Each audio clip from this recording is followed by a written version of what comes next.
So,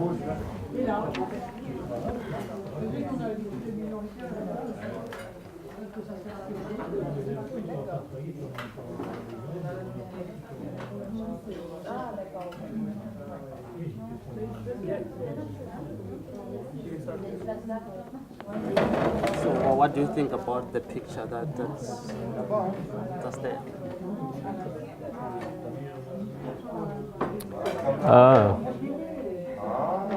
It is something about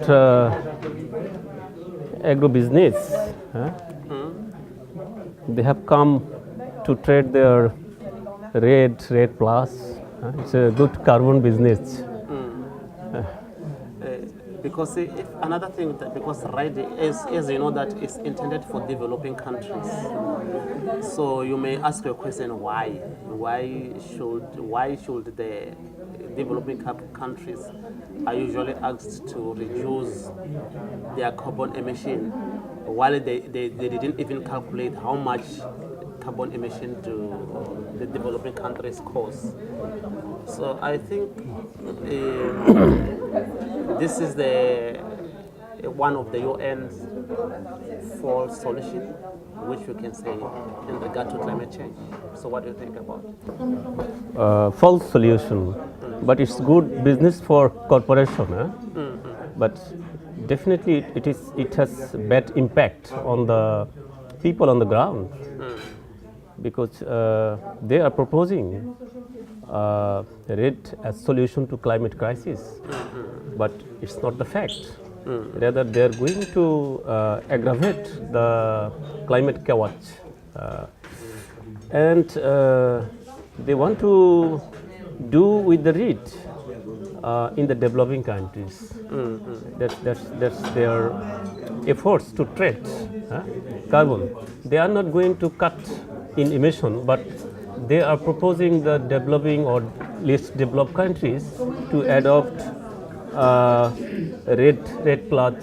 It means they will go with social forestry or something like this, and they will protect this, and that will absorb the carbon, and they will give some money to the poor country for this. So this is the idea. So it is nothing but to increase emission in atmosphere. And another point is the problem that we see on Red Plus is it is not clear on how are they going to distribute the finances. Is it going to go direct to the people who affected the communities, or how are they going to finance it? It's not clear. You know, I remember the Amazon people in I think it's Siago Forest, where they've signed a 2-year contract with an Australian businessman, and they gave him 50% because they're illiterate, they don't know what was happening. So I think these are some of the factors that are going to affect the communities, because they're just going to open up for the big businesses, agribusinesses, to take over their forest. Yeah. Well, timber, basically the poor people are not benefiting from this rate. It's trade. It is a trade to trade. So the big people will be benefiting from this rate pledge or any other source pollution like CDM, you know. So it is not something which is for the poor people.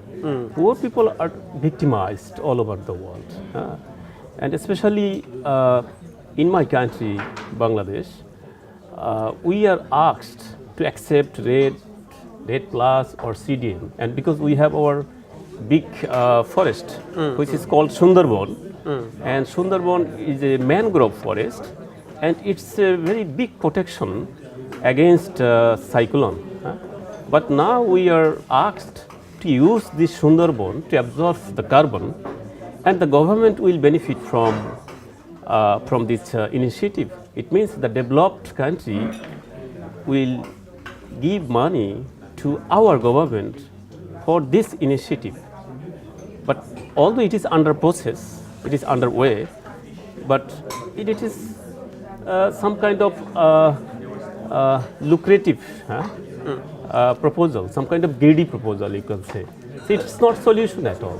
No, I mean, and also we must also watch out because the money might be given to the government in order to be given to the multinational companies to do the job that they want it to be done. So we can think that the money is going to the government while it's just passing through the government because the companies that will be working usually is going to be multinational companies. So it is a useless funding. And another thing is the environmental impact because they want to introduce some new species in the forest, which is not like commercial. In fact, that money that is going to be funded is going to buy some species, some trees, which are not available in the place, which are commercial. So you can see that it's just a transaction that is passing through the government to purchase those trees that they want to put in the forest. What do you think? Yeah, that's right. That's right. But even the government are also questionable in terms of transparency and the democratic use of money. So, in the first place, I would like to say that money for RED or RED Plus is not something that will benefit the poor people. On the other hand, it is quite clear that the multinational corporations are very much active to use all of this false solution in developing countries like Bangladesh, India, or Nepal, even Philippines, Sri Lanka, Indonesia. So it is not the answer to climate crisis at all. Rather, we have to find the concrete solutions, and solution actually lies in the grassroots people who are experienced enough and who know how to adapt the changing situation. But it is true that their argument is not being taken into account anywhere. Even now the COP20 is going on, and they are going to have a agreement on climate issues. But still, they are coming with the so-called false solution. There is no change. But we as peasants are trying to raise our voice with the issue of agroecology based on food sovereignty principle.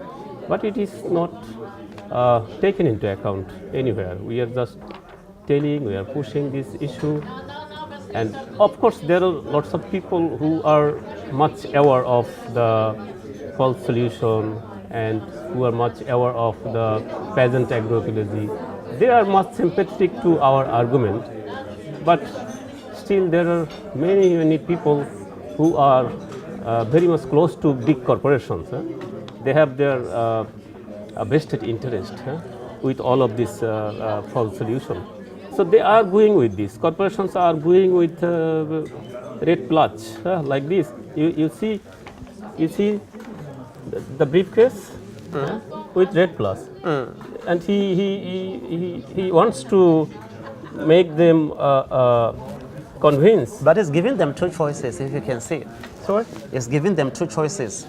Just look, he said, it's up to you to stay in the forest and climb back into the trees, or work for agro businesses and climb onto a spreaders.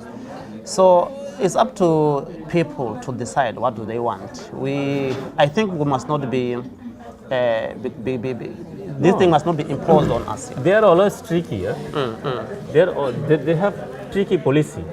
They come up with their package, like RED Plus, and they are just using the people. Okay, this is something good. You can take it or you cannot take it. But ultimately, they are trying to push their issue. They are trying to convince the people to accept their package. But it's too bad. They are playing game with our planet. And also, Our planet is ours. this is also the promotion of land grabbing that's happening all over the world. That means they're scrambling for this red things, land grabbing. We're taking the land back to Definitely. to the multinational companies which belongs to the people. Definitely. They are increasing land grabbing, and it is not good. It is not good for the peasants who work the land. Yeah. And this is peasants who needs lands to grow their crops, to grow their culturally appropriate crops. But it is also clear that multinational corporations are trying to grab all the agricultural land, and they want to remove the peasants from the land, and they will do their agro business. They will use the highly mechanized inputs. So okay, now we will see what comes up from the movement. So it was a good time to talk about the issue. Yeah.